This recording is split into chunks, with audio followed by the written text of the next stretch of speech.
This episode is brought to you by CoolStuffInc.com, the #1 seller of games and gaming accessories. And GatheringMagic.com, the #1 resource for Magic the Gathering news and articles.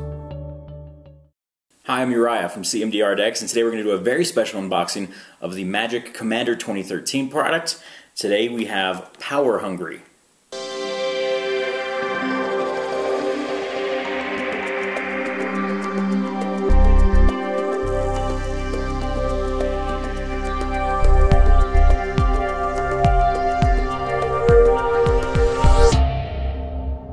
This is the Magic Commander 2013 box, Power Hungry.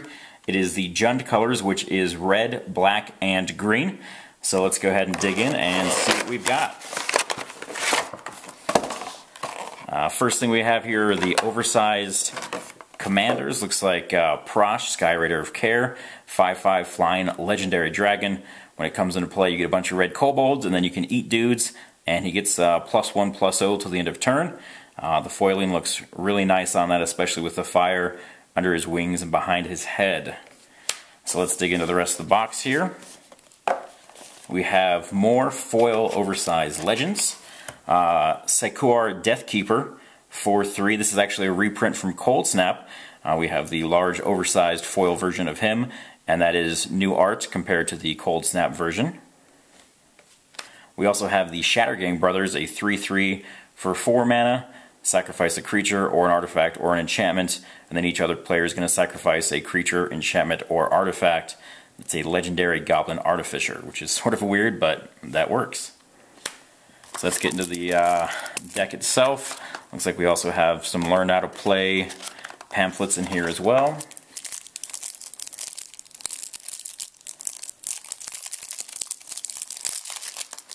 So on the top we have the legend for this deck, for the Jund deck, the main legend, Prosh, Sky Raider of Kher. Again, that's the 5/5 flying dragon that'll eat creatures to get +1/+0 till the end of turn. There's a lot of sacrificing in this deck. We have Viscera Seer, sacrifice a creature, scry 1. Elvish Skysweeper, a 1/1/1. You can pay 4, sacrifice a creature, destroy a target creature with flying. Rite of Precinct 6, this one came out of the Innistrad block. A 1/1 on 2 mana, but it gets 1/1 counters for each creature in an opponent's graveyard. Or +1/+1, not the actual counters. Jade Mage, she's going to make tokens for 3 mana, put a 1/1 green sapling into play. She only costs 2 to put out, so you can start making tokens as soon as turn 3 if you drop her on turn 2. One of the better mana finders, or mana land ramp for Commander, is Sakura-Tribe Elder, originally from Kamigawa block. It's a 1/1 on 2, sack it, search for a basic land card, put it into play tapped. Golgari Guildmage, a 2/2 for green-black hybrid, 2 of the green-black hybrid manas. Pay 5, sacrifice a creature, return target creature card from your graveyard to hand, so you raise dead. Or pay 5, put a +1/+1 counter on target creature. You're probably going to be using the sacrifice ability of this card more than the add a counter ability. There's a lot of stuff that you need to sacrifice in this deck to get benefits.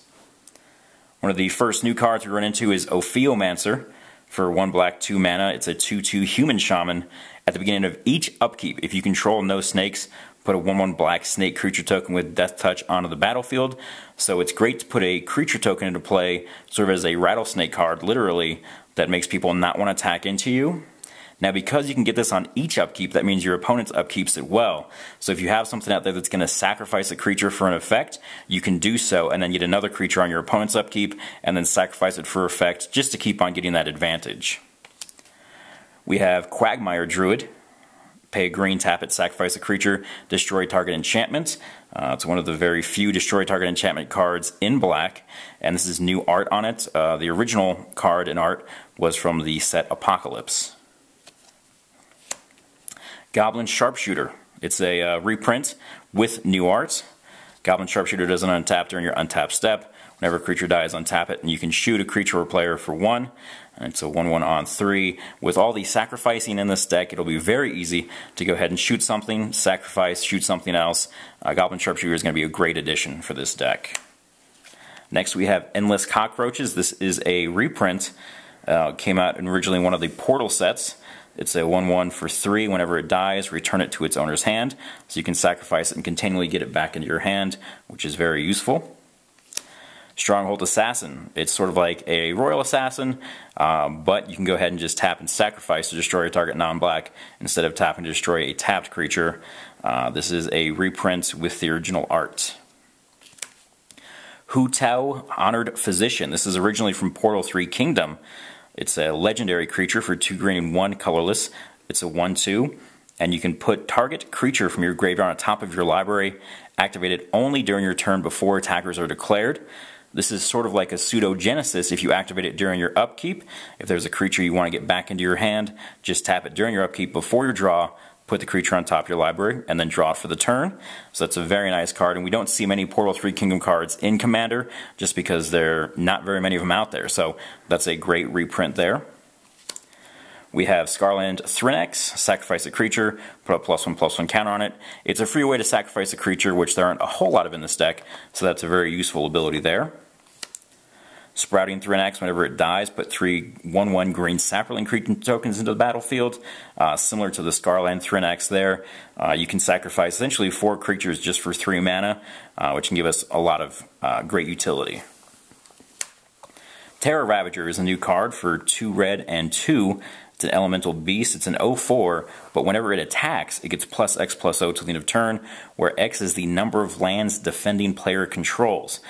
So obviously it's going to get better in the late game, but still even in the early game when you drop it on turn 4, one of your opponents should have at least maybe 4 or 5 land, so it shouldn't be too bad for a 4-drop there.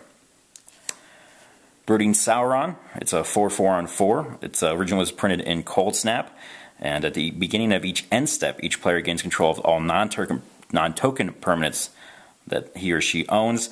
This is great if you're going against a deck that likes to steal a lot of stuff. If you're playing against decks that have Bribery or Control Magic or even Memnarch, Brooding Saurian is a great creature for that. Hunted Troll, an 8/4 for 4 mana. This is originally from the Rav block. When it enters the battlefield, target opponent puts 4 1/1 blue fairy creature tokens into play, and then he's just an 8/4 that you can regenerate for 1 green mana. But an 8/4 on 4 is not too shabby. Here we have Shattergang Brothers, one of the legends, the new legends printed for this set. We saw the large foil version earlier. Again, 1 black, 2, sacrifice a creature. Each other player sacrifices a creature. 1 red, 2, sacrifice an artifact. Each other player sacrifices an artifact. Or 1 green, 2, sacrifice an enchantment. Each other player sacrifices an enchantment. If you want to sacrifice an artifact creature, you can choose either creature or artifact, so it gives it some flexibility there. Endrixar, Master Breeder, it's a legendary creature, so if you decide you want to build a deck around him, you have that option as well. He's a 2/2 on 5, and whenever you cast a creature spell, put X 1/1 black Thrall creature tokens in the battlefield, and there's so many sack effects, you can eat those really quickly. If you do get to 7 or more, you have to sacrifice Endrixar, but with all these sacrifice effects in this deck, you probably shouldn't get to that point. Hooded Horror, a 4/4 on 5, cannot be blocked if the defending player controls the most creatures or is tied for the most. This is a new card from the set, I believe. Some great art there from Alan Williams. Silklash Spider is a great green card. It is a 2/7 on 5, has reach, and then for green X, it deals X damage to each creature with flying, so it can take care of a lot of pesky commanders. A lot of legends really use the flying just to go ahead and get through, so that's a great card against them. It's a great reprint for the commander set. If you don't own one already, this is a good one to have. Here we have that Secuar Deathkeeper, the 4/3 for 5 mana. Whenever another non-token creature you control dies, put a 3/1 black and red Graveborn creature token with haste onto the battlefield. And it's not till the end of turn, they do stick around until you want to eat them or they die in combat. Now there are a lot of token generators in this deck, so you're not going to get any tokens off of them. It only cares about the non-token creatures, but there are a fair amount of non-token creatures, so you should be able to get the trigger on this pretty easily. Capricious Efreet is 6/4 on 6. At the beginning of your upkeep, choose target non-land permanent you control and up to 2 target non-land permanents you don't control. Destroy one of them at random. It's a great way to destroy enchantments that red doesn't really get that ability in it that often. Don't see a lot of play in Commander right now, but it's a great reprint and should be fine for this deck. Inferno Titan, one of the Titans, comes into play, deals 3 damage. Whenever it attacks, deal 3 damage. You can divide it as you choose, and it has fire breathing. Deathbringer Thoctar is a great way to go ahead and shoot creatures. It's sort of like a sharpshooter. Whenever another creature dies, you put a +1/+1 counter on it, and then remove a counter to deal 1 damage to target creature or player. So anything that's 1 toughness on the board is pretty much going to die right away as soon as the first creature dies when he's on the board. Deepfire Elemental, that is a Cold Snap reprint as well, a 4/4 on 6. For 1 and XX, destroy target artifact or creature with converted mana cost of X. It's going to take a while for him to get on board to kill the big stuff, but if you're looking to get rid of Soul Rings for only 3 mana, that's a pretty good deal. Fell Shepherd is a new card they printed in this box. It is black 5 for a creature avatar, 8/6, and then whenever it deals combat damage to a player, you may return all creature to your hand all creature cards that were put into the graveyard from the battlefield this turn. And if you want to get a bunch of creatures back, you just pay 1 and sacrifice another creature and give target creature -2/-2 till the end of turn. So if you have enough black mana out, you can go ahead and sacrifice a bunch of your creatures, clear the way for him to get in for 8 damage, and then bring them all back, cast them again, and keep on wiping your opponent's side of the board. Stalking Vengeance is a killer in this deck. With all of the creatures dying, and some of them with pretty decent power, Stalking Vengeance is going to deal a lot of damage to your opponents very quickly, and a 5/5 with haste is still nothing to sneeze at for 7 mana as well. Charnelhoard Wurm, this was originally from Shards of Alara block. It is a 6/6 trampler for 7 mana. Whenever it deals damage to an opponent, return target card from your graveyard to your hand. With all the creatures you're putting into the graveyard, that's going to be a great ability. And trample means you just need 1 damage to get through to your opponent in order to get that ability to trigger, which should be pretty easily with the high toughness or high power that the Charnelhoard Wurm has. Walker of the Grove gives you a 7/7 for 8 mana. And then when it leaves the battlefield, you can get an additional 4/4 green elemental creature token. You can also choose to evoke this to get a 4/4 green elemental for 5 mana. Soul Ring is in every deck. This deck, obviously, no different. One of the best cards probably for Commander. Add 2 mana for 1. Armillary Sphere to go ahead and sack and search up some basics, put them in your hand. Great way to fix your mana. Carnage Altar, pay 3, sack a creature, draw a card. You want to sack creatures, this is a great way to do it and get some cards out of it. Instead of Lightning Greaves for this round, in 2011, by the way, they gave Lightning Greaves to each of the decks. This round they decided to do the Swiftfoot Boots, which only saw 1 printing in M12, so it's a great reprint here because there aren't a whole lot of them out there. It's for 2 mana. A equipped creature has hexproof and haste equipment, and it only costs 1 to equip. We have Jar of Eyeballs. This is going to let us go ahead and sort of filter our way through the deck with all of the creatures that die. 3 to play, 3 to tap, and remove all the counters on it. Just a great way to go ahead and dig for what we need for any kind of answer. We have some artifact mana in Obelisk of Jund. We have Plague Boiler, 3 mana. This was originally from the Ravnica block as well. Beginning of your upkeep, put a plague counter on it, and then pay 3 to remove or add a plague counter. Then when it has 3 or more, sacrifice it and destroy all non-land permanents. So if you want to sit around for a while, just make sure you keep that mana up. If you want to blow up the world, make sure you keep that mana up and then put on the plague counters rather quickly. Spine of Ish-Sah comes into play, destroy target permanent. So it's a colorless Vindicate that pretty much can go into any deck because it's an artifact. 7 mana is not too much of a cost for that kind of ability. It's a really great ability. And with the Shattergang Brothers, this is pretty good because when you sacrifice, or when Spine of Ish-Sah goes into the graveyard from the battlefield, you can return it to the owner's hand. So pay 7 mana, destroy something, pay 3 mana, get it back, and repeat, rinse and repeat, really. Goblin Bombardment is probably the best sacrifice card in this deck. For 2 mana, sacrifice a creature, it deals 1 damage to target creature or player. There's no mana to activate it, you can sacrifice it at instant. This is just a really great card that can deal a lot of damage very quickly. We have Night Soil. Originally this was printed in the Fallen Empires block. This is new art for the Night Soil. I'm actually excited about this. I get a new art Night Soil for my Pauper EDH deck. It's an enchantment that gets rid of creature cards in the graveyard and can put a 1/1 green sapling creature into play. So that's pretty nice for 2 mana there. Curse of the Shallow Graves is a new curse. They brought curses back. Originally those were in Innistrad. They reprinted, or actually printed new ones for the Magic Commander 2013 set. This is an enchant player for 1 black and 2 mana. Whenever a player attacks enchanted player with 1 or more creatures, that player may put a 2/2 black zombie creature token into the battlefield tapped. Of course, zombies in the battlefield tap is a big theme of Innistrad, so they're just continuing that on here. We also have the Curse of Chaos for 1 red 2 mana enchant a player, and then whenever a player attacks enchanted player with 1 or more creatures, the attacking player may discard a card. If they do, he or she draws a card. So it's the looting ability in red, where you discard first and then you draw the card. We also have Widespread Panic. This is a new card for this set as well.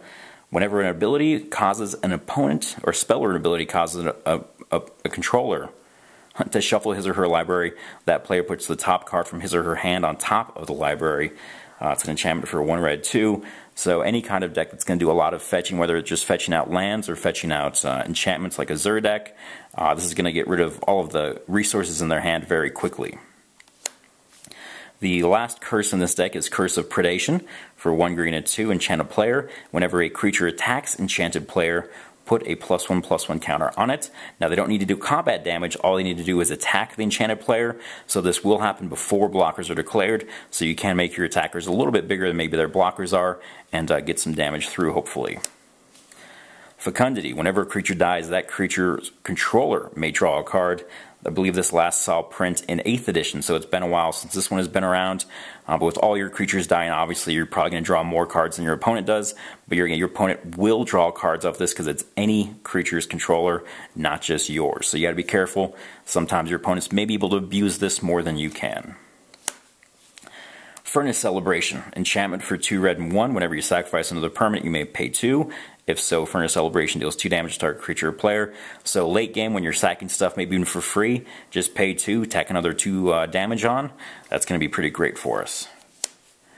Tooth and Claw, originally printed in Tempest. It's an enchantment that lets you sack 2 creatures to put a 3/1 red beast creature token named Carnivore onto the battlefield. A 3/1 gonna die pretty easily, but we probably don't care because we're sacking 2 creatures. They might have been headed to the graveyard already, so that's a pretty good card for us, especially because there's no mana cost involved with sacrificing the creatures.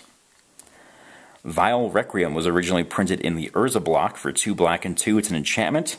At the beginning of your upkeep, you may put a verse counter on Vile Requiem, and then pay 1 black 1 and sacrifice it. Destroy up to X target non-black creatures, where X is the number of verse counters. They can't be regenerated. So essentially you're building up terror effects each turn, and then for paying the mana for terror and sacrificing it, you're going to shoot a bunch of creatures. Foster, originally from Mercadian Masks. It's an enchantment that whenever a creature that you control dies, pay 1. If you do reveal the cards from the top of your library until you reveal a creature card, put it into your hand and the rest in your graveyard. Quite a few creatures in this deck and a lot of creatures dying, so you should be able to churn through your deck pretty quickly with this card. Primal Vigor is a new card printed in this set. For 1 green and 4, it's an enchantment that's sort of like a fixed doubling season. If 1 or more tokens would be put onto the battlefield, twice that many are put on the battlefield instead. And then if 1 or more +1/+1 counters are placed on a creature, twice that many are placed on it instead. So the important thing to note here is it's only tokens and only +1/+1 counters on creatures. This doesn't affect Planeswalkers or Oblivion Stone counters, and it also affects all players. So it's not just going to affect your creatures, it's going to affect everyone. So if you're playing against a deck that's going to put more tokens in play, you might want to watch out. This could come back to bite you in the end. Blood Rites, originally from Kamigawa block. This is reprinted with some new art for 2 red and 3. It's an enchantment, pay 1 red and 1, sack a creature, and it deals 2 damage to target creature or player. Reincarnation, originally printed in Legends. We have new art here. It's an instant for 2 green and 1. Choose target creature. When that creature dies this turn, return a creature card from its owner's graveyard to the battlefield under the control of that creature's owner. So this is a great way to go ahead and swap out a dying creature for maybe a better creature in your yard. And with that new art there, and first time it's seen a reprint since Legends, this might be a good one to hold on to. I could see that seeing a lot of play in Commander. Jund Charm for the Jund colors. You can choose to exile all cards from a target player's graveyard, deal 2 damage to each creature, Pyroclasm, or put 2 +1/+1 counters on target creature. Just some versatility at instant speed. It's very useful. Restore is a new card. It's a sorcery for 1 green 1. Put target land card from a graveyard onto the battlefield under your control. It does not come into play tapped. It doesn't have to be in your graveyard. It can be any graveyard. And it could be any land, whether it's a fetch land or a wasteland or even maybe a cradle or something that was blown up. They're saying that possibly Restore might see some play in Legacy. So look for that. That might increase its price if it does see Legacy play. We do have a split card here, Rough and Tumble. Either deal 2 damage to each creature without flying, or deal 6 damage to each creature with flying, paying 2 or 6 respectively. Dirge of the Dread. All creatures gain fear until the end of turn, or you can cycle it to give a single creature fear until the end of turn. Black is a pretty heavily played color in Commander, so I'm not sure how great this is going to be. This might be one of your first cuts out of the deck if you decide to change it. Spoils of Victory is a Portal 3 Kingdom reprint. Search your library for a plains, island, swamp, mountain, or forest. So it's almost like Farseek, but you can get a forest, and it comes into the battlefield not tapped, but untapped. So if you do play the original duels, you can get any of those for just a low mana cost of 1 green and 2. This is a great card. I expected to see a lot of play in Commander. Mass Mutiny was originally printed in the Plane Chase 2012 set. It's sort of like a mini insurrection for 2 red and 3. For each opponent, gain control of up to 1 target creature that player controls until the end of turn. Untap that creature, and they gain haste. So if your opponents aren't being careful, you might be able to steal their best creature, swing back, and if they're low enough life, kill them with it. Sudden Demise is a new card from this set. For 1 red and X, it's a sorcery. Choose a color. Sudden Demise deals X damage to each creature of the chosen color. So in this deck, you may not want to choose red, green, or black, unless your opponent has just a ton of those color creatures on the field. But you're very safe playing this for white or blue in the Jund deck here. Tempt with Vengeance is a new card as well from this set. For 1 red and X, it's a sorcery. And for X, put X 1/1 red elemental creature tokens with haste onto the battlefield. That each opponent may put the same number of 1/1 red elemental creature tokens. And then for each opponent who does, you may put an additional X 1/1 red creature tokens onto the haste onto the battlefield. So you're going to double up on your guys for each opponent that wants to get the original X. It's a Tempting Offer is the name of the ability. You may not want to go ahead and do the Tempting Offer because it may just come back to haunt you in the end because they're going to get so many more creatures than you. Looks like we've gone through all of the other cards up until the lands. So let's go through these. Looks like we have some basic mana fixing and lower rarity here. We do have a reprint of Command Tower, which is very awesome. Command Tower was originally printed in Commander 2011, and it's awesome to see it back because it's probably the best mana fixing card, especially at common. Looks like we have some green-black fixing there. Grim Backwoods, a rare. You can pay 1 to add a mana, or pay 4, sack a creature, draw a card. Similar to the Carnage Altar in this deck. Some red-green filtering, some land searching. Khalni Garden is going to come into play, give us an 0/1 plant token, so that's something else to either chump block or give us fodder for sacrificing later on. We have Kher Keep, originally from Time Spiral, and this is going to give us 0/1 red Kobold tokens when we pay 2 mana and tap it. By the way, Prosh, the Sky Raider of Kher, also creates Kher tokens, so we have some synergy there as well, at least name-wise. Llanowar Reborn comes into play tapped, adds a +1/+1 counter with Graft. Opal Palace is the new land card that was printed in all 5 of the Commander boxes. It's going to tap for 1 colorless mana to your mana pool, or if you pay 1 and tap it, add any 1 mana of any color your Commander's color identity. And then if it was used to cast your Commander, you can go ahead and put the Commander into play with an additional +1/+1 counters equal to the number of times it's been cast from the command zone this turn, or this game. So the first time you cast your Commander from the command zone with Opal Palace, you'll get a +1/+1 counters. And then each time it dies and you comes back with more counters, the more mana you put into it. With Opal Palace, it's just going to make your Commanders bigger and better each time, which is a good thing. So we have some more land fixing here as Savage Lands. That is from the Shards block, gives us 1 of each mana, which is very nice for just coming into play tapped. Temple of False God, which each deck has, going to give us 2 mana if we have 5 or more lands. Terramorphic of Vivid, and then I believe we just have some basics here. Yep, there we go. So that is the Jund deck. It is the Power Hungry, and the main commander is Prossh, Skyraider of Kher. Thanks for watching this unboxing of the Magic Commander 2013 product. Please subscribe and favorite.